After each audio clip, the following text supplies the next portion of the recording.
Nouveau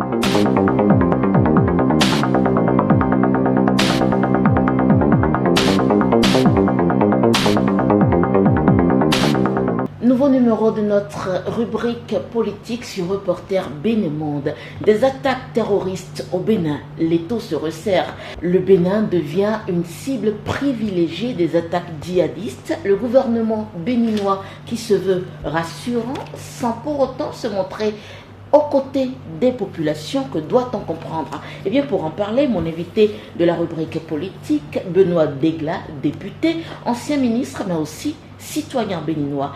Le Bénin confronté aux défis sécuritaires. Comment en est-on arrivé là, honorable Benoît Degla? Merci, madame la journaliste. Oui. Vous savez, le problème du terrorisme est si préoccupant que pour l'aborder, il faudrait pouvoir, n'est-ce pas, le faire avec beaucoup de sérieux. Parce que c'est des vies humaines que nous avons perdues depuis le 19 mai, je crois, 2019. C'est des 20 Béninois qui ont trouvé la mort, ceux-là pour qui nous devons respecter la mémoire. Vous savez, la sécurité, elle n'est jamais acquise. Et nous appartenons à une zone géographique qui, par excellence, est un terreau de violences permanentes. C'est pour cela qu'il me plaît de rappeler que l'Afrique de l'Ouest est, depuis des années, vous vous rappelez le premier coup d'État. Oui. Et on en a connu beaucoup d'autres après. Donc ça a créé dans la zone une insécurité politique. Ça a créé des frustrations entre populations. Ça a créé la mauvaise gouvernance économique dans ces régions-là. Et tout ça, c'est ça qui prépare, c'est tout cela qui prépare à la violence. Ce qu'on appelle l'extrémisme violent, c'est que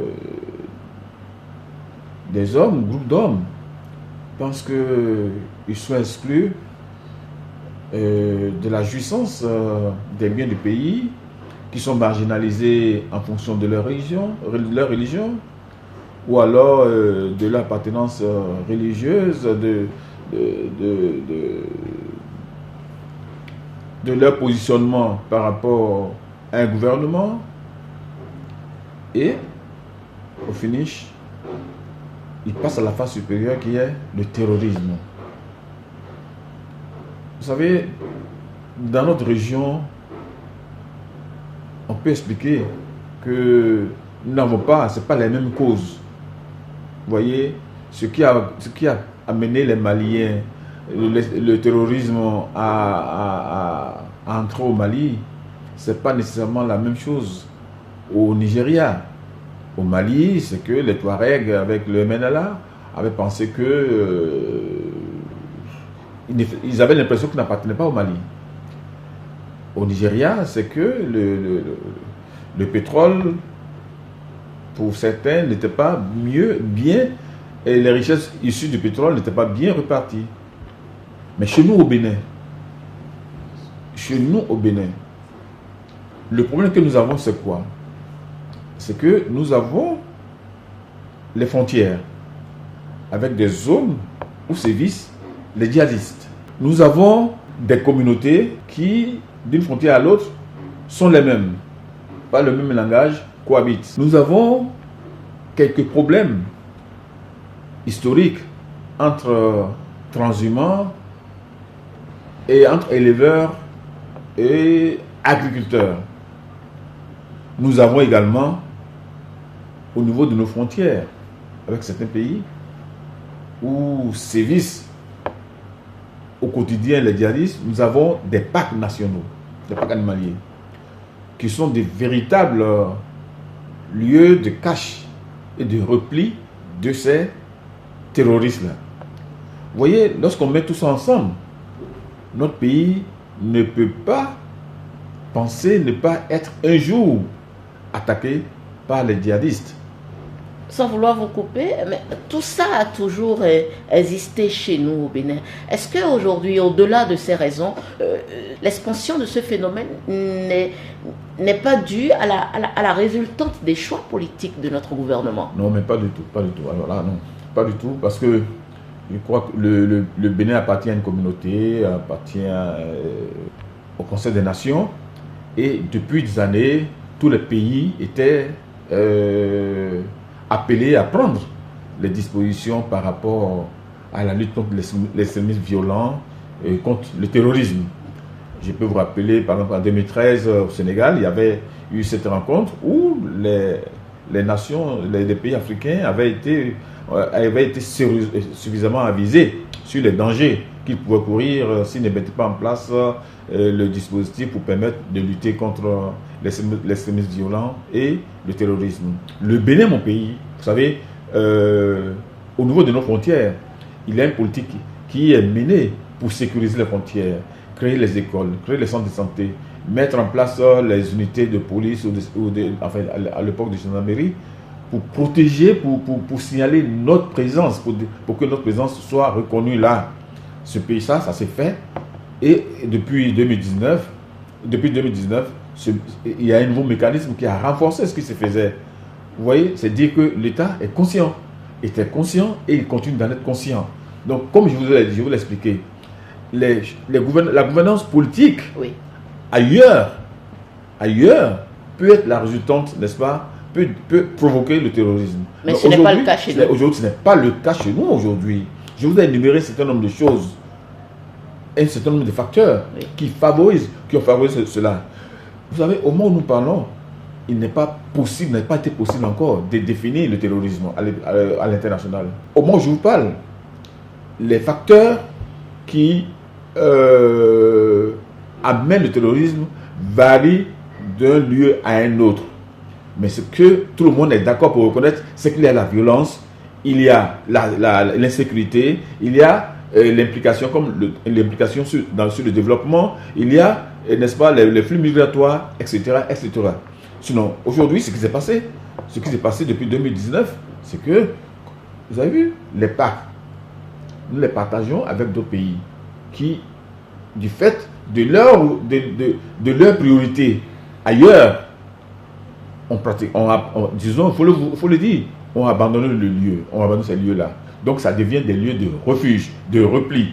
Lorsqu'ils sont harcelés, il y a la zone des 3 frontières entre le Mali, le Niger et le Burkina, lorsqu'ils sont assaillis, lorsqu'ils sont pourchassés, ils cherchent à se réfugier.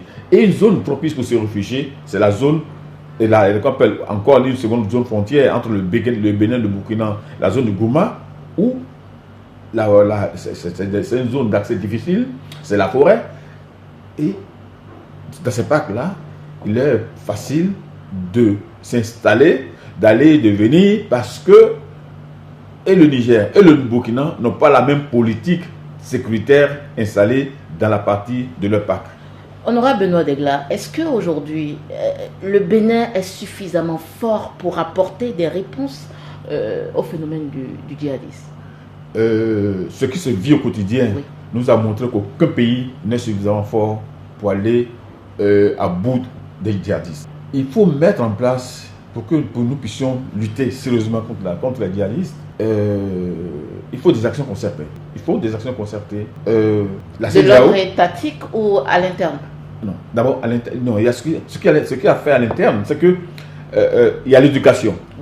Il y a l'éducation. Il y a l'implication qu'il faut, n'est-ce pas, de la communauté elle-même.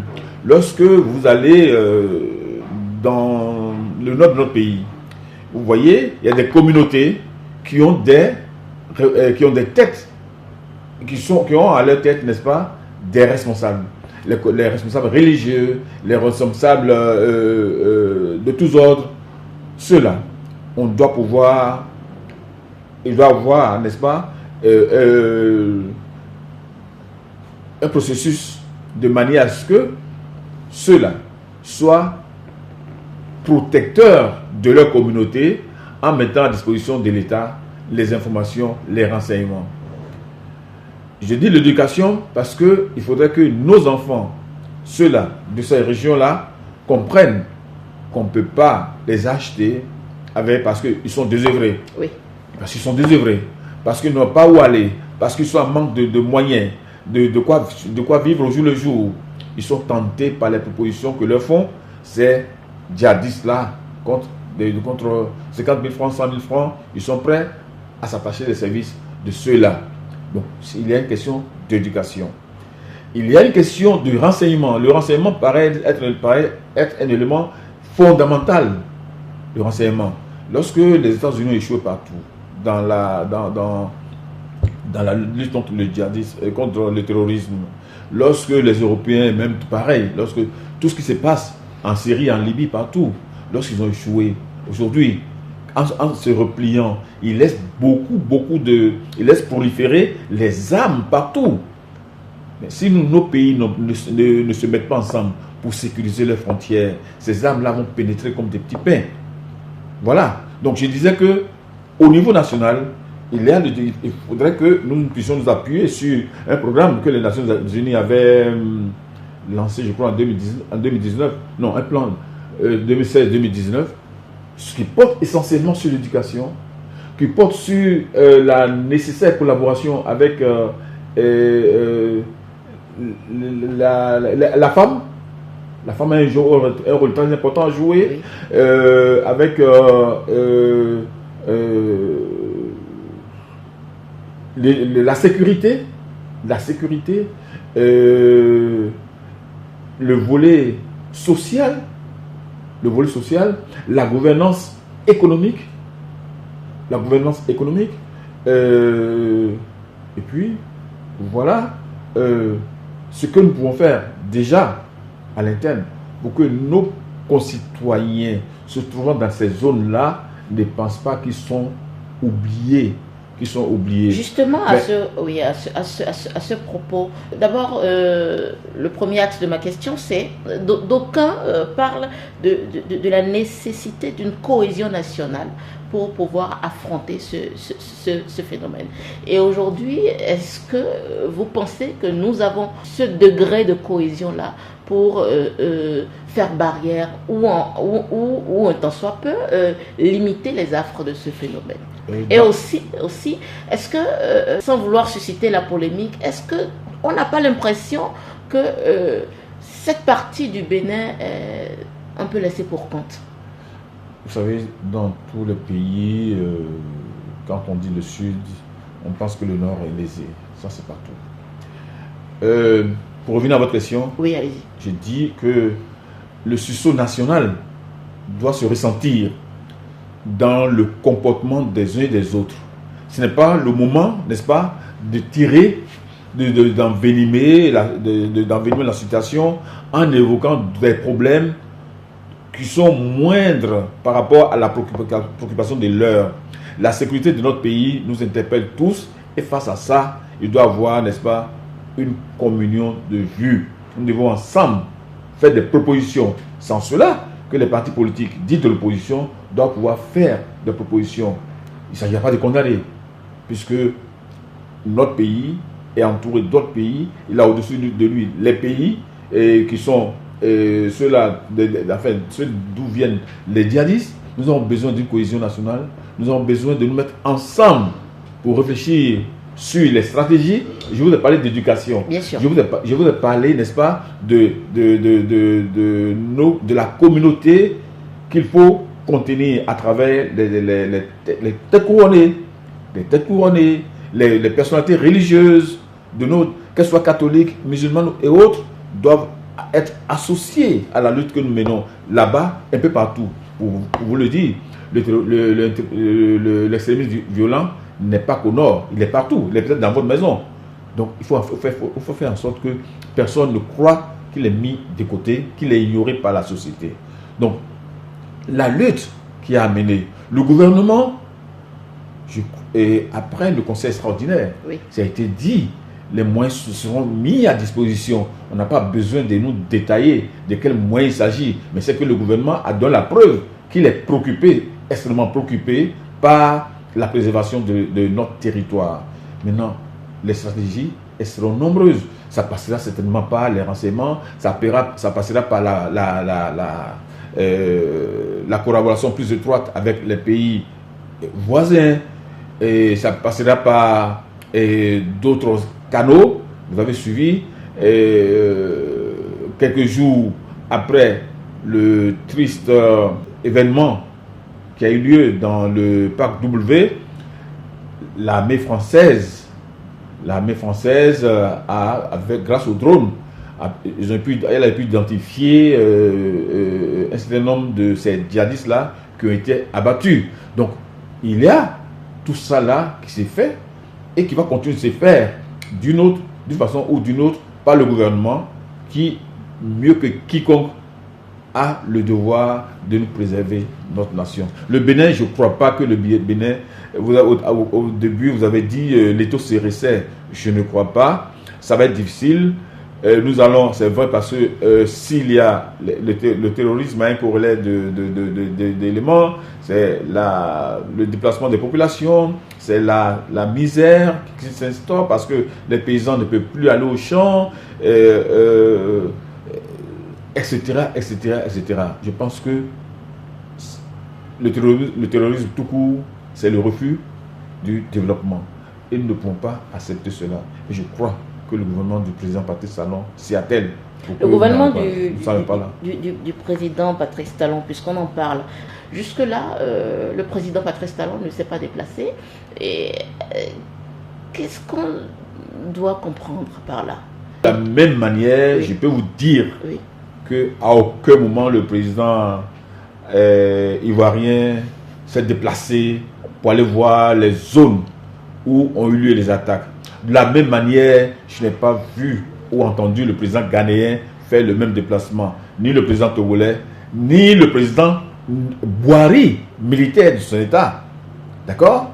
Avec toutes les attaques de Boko Haram. Non, ce n'est pas ça. Il faudrait que nous puissions nous départir de ces considérations-là. Et en la matière, l'un des éléments sur lesquels il faut sérieusement, aujourd'hui, si nous voulons aller au bout du terrorisme, qu'on ne doit pas ignorer, c'est les médias. Parce que parfois, c'est porteur d'éléments fantaisistes. Oui. Et ça, les Nations Unies même avaient proposé que les médias, à des moments donnés, qu'on corrige un certain nombre de choses pour éviter de propager. Parce qu'il s'agit de la vie des gens, en danger. On ne peut pas permettre que, via les réseaux sociaux, on dise tout et rien qui permettent de mener une lutte dans le calme, dans la sérénité.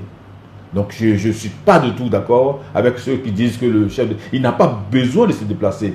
On met un pays, quand il est organisé, il a toute la stratégie, toute la méthodologie, toute la stratégie pour pouvoir contenir tout danger d'où qu'il vienne. Et c'est ce qui est en train d'être fait. C'est ce qui est en train d'être fait. Je vous ai dit, aujourd'hui, l'essentiel des choses, des attaques, se trouve concentré dans une zone que nous ne contrôlons pas seuls. Voilà. Mais cela ne veut pas dire que nous baissons les bras, que le gouvernement baisse les bras.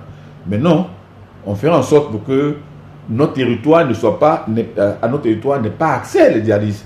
Qu'ils arrivent, mais à nos frontières, nous allons les écraser. Je crois que nous sommes dans cette logique-là. Que nous ne soyons pas une terre de repli. Que nous ne soyons pas la terre molle. Lorsque ils seront pourchassés, soit du Niger, soit du Sénégal, soit du Burkina, et pourquoi pas du Mali, avec le fleuve du Niger et le fleuve Niger qui peut partir de Gao jusqu'à Karimaman. Donc, je crois que les forces de sécurité à qui il faut rendre hommage et lutter efficacement pour que nous puissions garder sereinement, leur faire confiance et continuer sereinement le processus de développement de notre pays. Monsieur Benoît Degla, on a vu l'honorable Rachidi Badamassi et sa clique sur le terrain et juste au lendemain, il y a eu des morts. Est-ce que il y a déjà une corrélation? Est-ce que c'était un message? Oh non, je ne crois pas. Je ne crois pas. Le groupe de députés a effectué ce déplacement, l'a fait, je suppose, de très bonne foi. De bonne foi. De bonne foi. Et en tant que président d'une commission... non, oui, mais non, le président de la commission, c'est pas un droit de le faire. Okay. Mais ça peut, avec le bureau d'assemblée, avec le président de l'assemblée, on peut en discuter pour que, bon, voilà, une mission aille sur le terrain. L'opportunité, c'est discutable, mais ça a été fait et diversement apprécié. Oui. C'est en cela que je voudrais dire que nous devons laisser nos soldats travailler sereinement. Nous ne devons pas les distraire outre mesure. On ne doit pas les distraire outre mesure, on doit les laisser travailler sereinement. Et apprendre à ne pas trop communiquer sur ce qui se passe sur le terrain, parce que l'adversaire, il est partout. Il est partout et il a des moyens parfois plus sophistiqués que nous-mêmes. Donc, pendant que les forces de l'ordre, les forces de sécurité et de défense s'échinent à rechercher les voies et moyens pour venir à bout de ces criminels-là, il ne serait pas bon qu'on engage un autre débat, le débat de la communication. Ça ne sert absolument à rien. Dans d'autres pays, on ne communique presque pas. Il y a des attaques dans certains pays, à côté de nous ici. Je le cite au Togo, au Ghana, mais on ne communique pas. On ne communique pas, du moins pas autant que nous le faisons ici. Attelons-nous au problème de développement. Laissons le gouvernement et puis nos forces de sécurité qui sont outillées à nous défendre. Et je pense que ce qui est en train de se faire portera à coup sûr des fruits. Et ces fruits et la détermination du président Patrice Talon et de son gouvernement, nous faisons confiance que cette détermination-là aura au bout de fil un résultat très très positif, parce que, comme je l'ai dit, le terrorisme, lorsqu'il gagne une partie de votre territoire, il vous prive de concentration pour engager véritablement le développement. Au-delà de ces recommandations qui font office de mise en garde aussi, est-ce que vous en avez à l'endroit des populations? Oui, je voudrais à nos populations, à nos frères et sœurs de la localité, dire que nous devons chacun assumer notre propre sécurité. Et parce que ces populations, ces djihadistes, ces intégristes, ils sont parfois des nôtres. Ils proviennent parfois de nos familles. L'éducation à l'endroit de nos enfants doit se faire d'une manière à ce qu'ils se reconnaissent fiers du Bénin, qu'ils se reconnaissent enfants du Bénin. Et par conséquent, ils ne doivent pas prendre les armes pour se retourner contre les intérêts du Bénin. Les populations doivent être intimement associées par rapport au renseignement. Et je crois que en la matière, les services appropriés seront certainement à leur côté pour pouvoir expliquer comment la collaboration peut exister entre ces populations-là, et les forces de sécurité. Parce que à moto ou dans les pick-up, ils traversent des champs qui sont parfois labourés, travaillés par des paysans qui les voient.